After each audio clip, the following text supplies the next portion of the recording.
ಸ್ನೇಹಿತರೆ, ಯಶೋಧ ಚಾನಲ್ಗೆ ತಮಗೆಲ್ಲರಿಗೂ ಸ್ವಾಗತ. ಮಹಾದಾನಿ ಅಜೀಂ ಪ್ರೇಮ್ಜಿಯವರು ಎಲ್ಲರಿಗೂ ಗೊತ್ತಿರುವಂಥವರು. ಅವರ ಸಾಧನೆ, ಶಿಕ್ಷಣ, ಉದ್ಯಮದ ಬಗ್ಗೆ ತಿಳಿದುಕೊಳ್ಳೋಣ. ಈ ಮಹಾದಾನಿಯ ಬಗ್ಗೆ ಕಿರು ಪರಿಚಯ.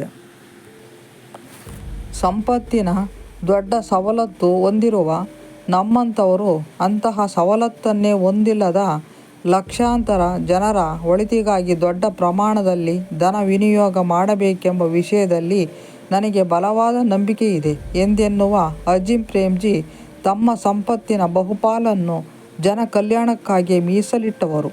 ಸಮಾಜದ ಒಳಿತಿಗಾಗಿ ಸದಾ ಮಿಡಿಯುತ್ತಿರುವ ಹೃದಯ ಅವರದು. ಶಿಕ್ಷಣದಲ್ಲಿ ಗುಣಮಟ್ಟವನ್ನು ಸುಧಾರಿಸುವ ಮತ್ತು ಸಮಾನತೆಯನ್ನು ಸಾಧಿಸುವ ಹಂಬಲದ ಅವರು ಇದುವರೆಗೆ ನೀಡಿದ ಶೈಕ್ಷಣಿಕ ದೇಣಿಗೆಯ ಮೊತ್ತ 1.35 ಲಕ್ಷ ಕೋಟಿ. ಹೆಣ್ಣು ಮಕ್ಕಳ ವಿದ್ಯಾಭ್ಯಾಸದ ಕಡೆಗೆ ವಿಶೇಷ ಕಾಳಜಿ ಹೊಂದಿರುವ ಅವರು ಈ ಉದ್ದೇಶಕ್ಕಾಗಿ ಭಾರೀ ಮೊತ್ತವನ್ನು ವಿನಿಯೋಗಿಸುತ್ತಿದ್ದಾರೆ. ಮುಂದಿನ 3 ವರ್ಷಗಳಲ್ಲಿ 2250 ಕೋಟಿಯಷ್ಟು ವಿದ್ಯಾರ್ಥಿ ವೇತನ ನೀಡಲು ಅವರ ತಂಡವು ಯೋಜನೆ ಹಾಕಿಕೊಂಡಿದೆ. ಸರ್ಕಾರ ಮಾಡಬೇಕಾದ ಕೆಲಸವನ್ನು ಅಜೀಂ ಪ್ರೇಮ್ಜಿ ಫೌಂಡೇಶನ್ ದೇಶಾದ್ಯಂತ ಸದ್ದಿಲ್ಲದೆ ಮಾಡುತ್ತಿದೆ.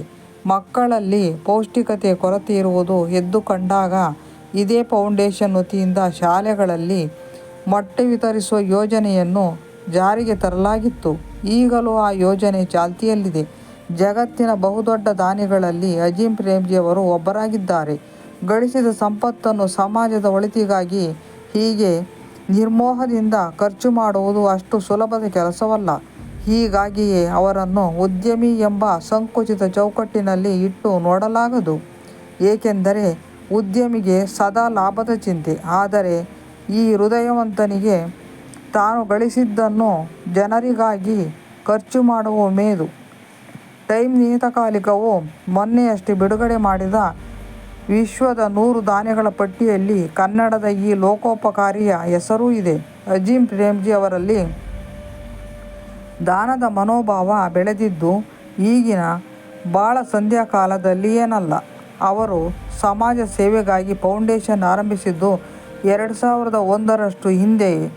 ಇದುವರೆಗೆ ಫೌಂಡೇಶನ್ ಮೂಲಕ ಜನಸೇವೆಗಾಗಿ 18.05 ಲಕ್ಷ ಕೋಟಿ ನೆರವನ್ನು ಅವರು ಒದಗಿಸಿದ್ದಾರೆ. ಅಷ್ಟೂ ಮೊತ್ತ ದೇಶದ ಶಿಕ್ಷಣ ಹಾಗೂ ಆರೋಗ್ಯ ಕ್ಷೇತ್ರದ ಸುಧಾರಣೆಗಾಗಿ ವ್ಯಯವಾಗುತ್ತಿದೆ. ವಾರೆನ್ ಬಫೆಟ್ ಹಾಗೂ ಬಿಲ್ ಗೇಟ್ಸ್ ಅವರಂತಹ ದಿಗ್ಗಜರು ದಿ ಗಿವಿಂಗ್ ಪ್ಲೇಸ್ ಆಂದೋಲನ ಶುರು ಮಾಡಿದಾಗ ಭಾರತದಿಂದ ದೇಣಿಗೆಯ ವಾಗ್ದಾನ ಮಾಡಿದವರಲ್ಲಿ ಪ್ರೇಮ್ಜಿಯವರೇ ಮೊದಲಿಗರು. ಹಾಗೆ ನೋಡಿದರೆ ಅಜೀಂ ಪ್ರೇಮ್ಜಿ ಅವರು ಸಾಫ್ಟ್ವೇರ್ ಉದ್ಯಮವನ್ನು ಕಟ್ಟಿ ಬೆಳೆಸಿದ್ದೇ ಒಂದು ರೋಚಕ ಕಥೆ. ಗುಜರಾತಿ ಮೂಲದ ಇಸ್ಮಾಯಿಲಿ ಮುಸ್ಲಿಂ ಕುಟುಂಬದಲ್ಲಿ ಅವರು ಜನಿಸಿದರು.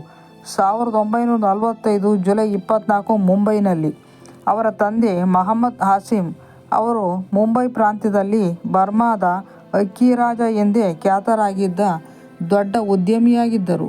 ಭಾರತ ವಿಭಜನೆಯಾಗಿ ಪಾಕಿಸ್ತಾನ ರೂಪುಗೊಂಡಾಗ ಮಹಮ್ಮದ್ ಅಲಿ ಜಿನ್ನಾ ಅವರು ಹಾಸಿಂ ಅವರಿಗೆ ಪಾಕಿಸ್ತಾನದಲ್ಲಿ ನೆಲೆ ನಿಲ್ಲುವಂತೆ ಕೋರಿದ್ದರು. ಆದರೆ ಅವರ ಕೋರಿಕೆಯನ್ನು ತಳ್ಳಿಹಾಕಿ ಪ್ರೇಮ್ಜಿ ಅವರ ತಂದೆ ಭಾರತದಲ್ಲೇ ಉಳಿದರು. ಮೊಹಮ್ಮದ್ ಹಾಸಿಂ ಅವರು western Indian vegetable product Wipro ಸ್ಥಾಪಿಸಿದರು. ಈ ಕಂಪನಿ ಮುಖ್ಯವಾಗಿ ಎಣ್ಣೆಯನ್ನು ಉತ್ಪಾದನೆ ಮಾಡುತ್ತಿತ್ತು.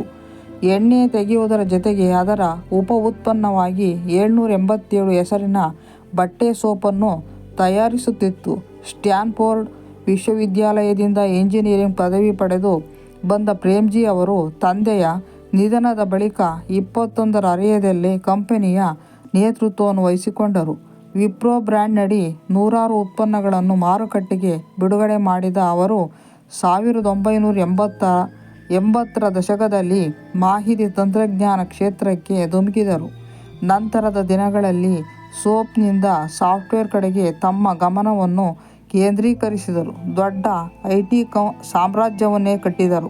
ವಿಪ್ರೋ ಕಂಪನಿಯ ಚುಕ್ಕಾಣಿಯನ್ನು ಮಗನ ಕೈಗೆ ಕೊಟ್ಟು ತಮ್ಮ ಪಾಲಿನ ಶೇರ್ಗಳಲ್ಲಿ ಬಹುಪಾಲನ್ನು ಫೌಂಡೇಶನ್ನ ಕಾರ್ಯಗಳಿಗಾಗಿ ವರ್ಗಾಯಿಸಿರುವ ಪ್ರೇಮ್ಜಿ ಅವರು ಸಮಾಜ ಸೇವೆಗೆ ದೇಶದಾದ್ಯಂತ ಬಹುದೊಡ್ಡ ಜಾಲವನ್ನೇ ನಿರ್ಮಿಸಿದ್ದಾರೆ. ಶಿಕ್ಷಕರ ತರಬೇತಿಗಾಗಿಯೇ 263 ಕೇಂದ್ರಗಳನ್ನು ತೆರೆದಿದ್ದಾರೆ.